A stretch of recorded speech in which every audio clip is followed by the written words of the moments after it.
Shalom jemaat Tuhan, senang sekali berjumpa lagi dalam acara Light of Revival, renungan firman Tuhan yang akan menuntun kita di sepanjang hari ini. Mari kita membuka bagian firman Tuhan yang akan kita renungkan di pagi hari ini, di dalam 2 Raja-Raja 4 ayatnya yang ke-28. Lalu berkatalah perempuan itu, adakah ku minta seorang anak laki-laki daripada tuanku? Bukankah telah kukatakan, jangan aku diberi harapan kosong, belajar dari perempuan Sunam. Kisah ini pastinya tidak asing lagi di telinga kita. Kisah tentang perempuan Sunam yang bermurah hati kepada Elisa. Ia dengan senang hati menjamu Elisa makan di rumahnya, bahkan membuatkan satu kamar untuk Elisa.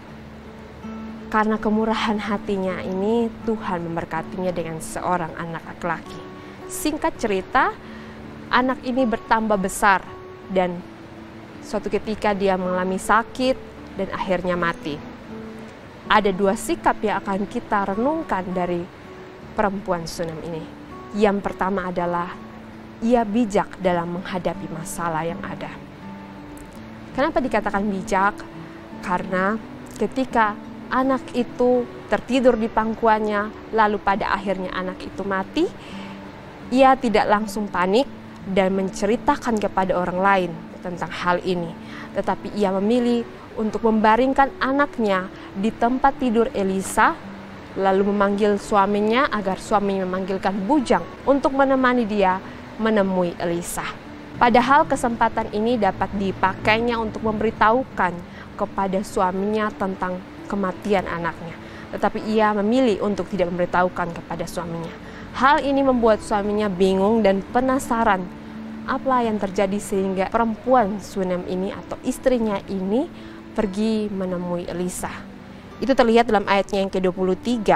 Berkatalah suaminya, mengapakah pada hari ini engkau hendak pergi kepadanya, padahal sekarang bukan bulan baru dan bukan hari Sabat. Jawab perempuan itu, jangan khawatir. Nampaknya kebiasaan dari suami istri ini adalah pergi menemui Elisa pada saat bulan baru ataupun pada saat hari Sabat. Tetapi karena kematian anaknya ini membuat ia ingin segera pergi menemui Elisa. Ia menjawab suaminya dengan kata, jangan khawatir. Dengan arti sesungguhnya adalah semua akan baik-baik saja. Ini mempunyai dasar bahwa ia percaya kepada Tuhan. Ia percaya bahwa Tuhan akan menolong anaknya yang telah mati. Ia percaya bahwa anaknya akan hidup kembali. Kepercayaan inilah yang membuat dia tidak panik, membuat dia tidak marah, tidak membuat dia memberitahukan kepada orang lain, tetapi dia memilih untuk tetap tenang dan pada akhirnya pergi menemui Elisa.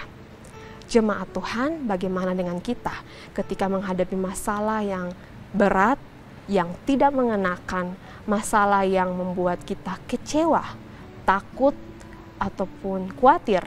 Apakah kita tetap bijak dalam menghadapi masalah itu? Ataukah tidak? Mari kita belajar dari perempuan Sunam ini yang bijak dalam menghadapi masalah yang ada. Sikap kedua yang kita renungkan pada hari ini adalah ia pergi menemui Elisa dan mencurahkan isi hatinya di sana. Ketika ia dapat menahan diri dan pada akhirnya ia bertemu dengan Elisa, ia langsung segera memeluk kaki Elisa, menangis sejadi-jadinya dan menceritakan semua yang dia rasakan.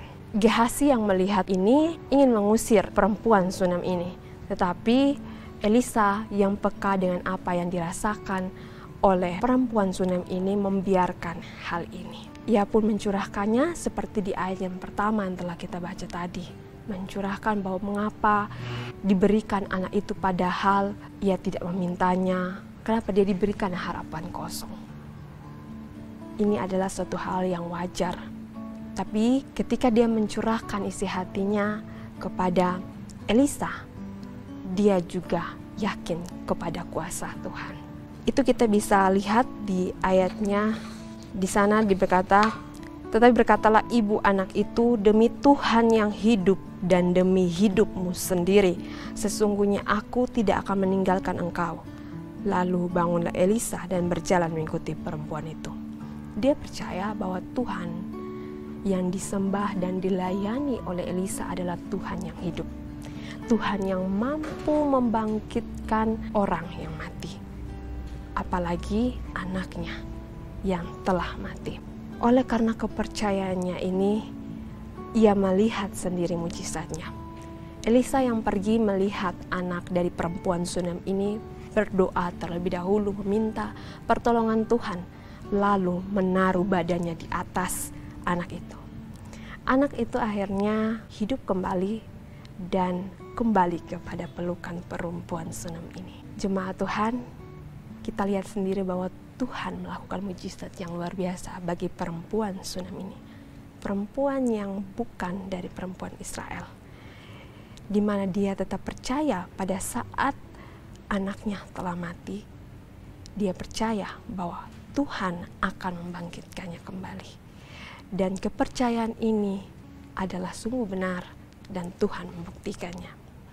Jemaat Tuhan, bagaimanakah keadaan kita sekarang? Adakah kita mengalami masalah yang begitu berat? Tantangan yang begitu menekan kita? Sakit yang tak kunjung sembuh? Orang-orang sekitar yang tidak dapat menolong kita, bahkan mengecewakan kita? Jangan bosan untuk percaya kepada Tuhan. Ketika Tuhan dapat menolong perempuan Sunam ini dalam menghadapi masalah yang begitu berat, Ia pasti juga menolong kita. Ia akan menolong kita sesuai dengan waktunya, sesuai dengan rencananya yang terbaik menurut kita. Memang terkadang terkesan lambat, tapi dalam waktu Tuhan, Tuhan tidak pernah salah. Dia tahu yang terbaik untuk kita. Oleh karena itu, kita sebagai umat Tuhan dalam menghadapi masalah-masalah yang berat, mari terus percaya kepada Tuhan. Mari terus bersandar kepada Tuhan. Dan biarlah Tuhan melakukan mujizatnya, memberikan pertolongannya sesuai dengan kehendaknya bagi kita. Mari kita berdoa. Terima kasih Tuhan Yesus untuk kesempatan di mana kami boleh merenungkan tentang perbuatan-Mu yang ajaib bagi umat-Mu, khususnya bagi perempuan Sunam. Engkau membangkitkan anaknya yang telah mati, dan itu menunjukkan bahwa Engkau juga akan menolong setiap kami dalam keadaan masalah-masalah kami, dalam setiap sakit penyakit yang kami derita, dalam setiap hal yang kami sendiri tidak dapat menjalankan sendiri tanpa Engkau Tuhan. Kami yakin bahwa Tuhan tidak pernah salah dan Tuhan tidak pernah lalai dalam menolong umat-Nya. Biarlah keyakinan yang kami punya ini boleh terus ada dalam keadaan yang sesulit apapun.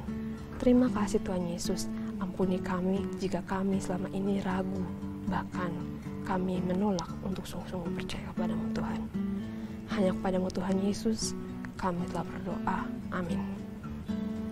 Jemaat Tuhan, mari jadikan firman Tuhan sebagai terang dan pelita dalam kehidupan kita. Tuhan Yesus memberkati kita.